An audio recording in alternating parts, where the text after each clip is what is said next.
Welcome to Mercy Minutes, our video pilgrimage to the Jubilee Year of Mercy.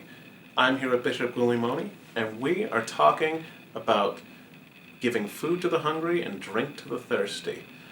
Bishop, this seems like a pretty straightforward corporal work of mercy. Why is it important for us to remember our brothers and sisters who are in need? Well, oh my goodness, I mean, it's very, very clear that, Jesus was very concerned with the material needs of people, and in so many instances where he was preaching, the word to people, there was also an opportunity for him to make sure that they were comfortable, well-fed, and that they would have the opportunity to listen. So, I mean, we see the multiplication of the loaves and fishes, and we see the times when he assisted the apostles in terms of catching fish, not only for their business, but also so that they themselves could be fed. We see the instance in terms of, going into the home of Peter's mother-in-law and talking about a meal, sharing meals. So, I mean, making sure the material needs of people, especially when we're talking about food and drink, is very, very important. I'm going to be honest here. We all like to eat. We all like good food. We all like good drinks. We all like our bellies to be well satisfied. How can we balance that with a sense of moderation, especially with an eye towards those in need? Well, I mean, certainly I grew up, and maybe you grew up with the whole idea of, you better finish the food on that plate because there's some child in China who's starving, or some part of the world, third world country. So, I mean, there's a whole idea of saying, well, let's not be wasteful.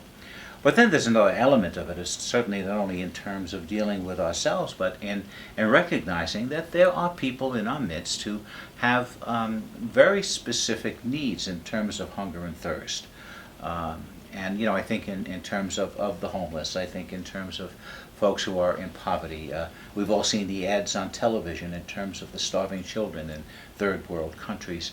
And I think that the work of mercy that says we should be willing to feed those is really something that should be taken quite literally. Here in our own diocese, I mean, we see, the soup kitchen and neighborhood house, and how important that is for that part of our diocese. Again, we look throughout the state of South Carolina, and we see that there are areas of such serious poverty, and we see school lunch programs and school breakfast programs that are provided by the state and by individual communities as well, to make sure that children have sufficient food to eat. And then, of course, there's that need to reach out and go forward in terms of our third world countries. How do we make sure that we contribute to Catholic Relief Services and to all of the various ways in which we want to make sure that people's basic needs are taken care of. Then we might have an opportunity to preach the gospel. But it's been said in our certainly in our schools here in the United States that children learn better when their basic needs are met.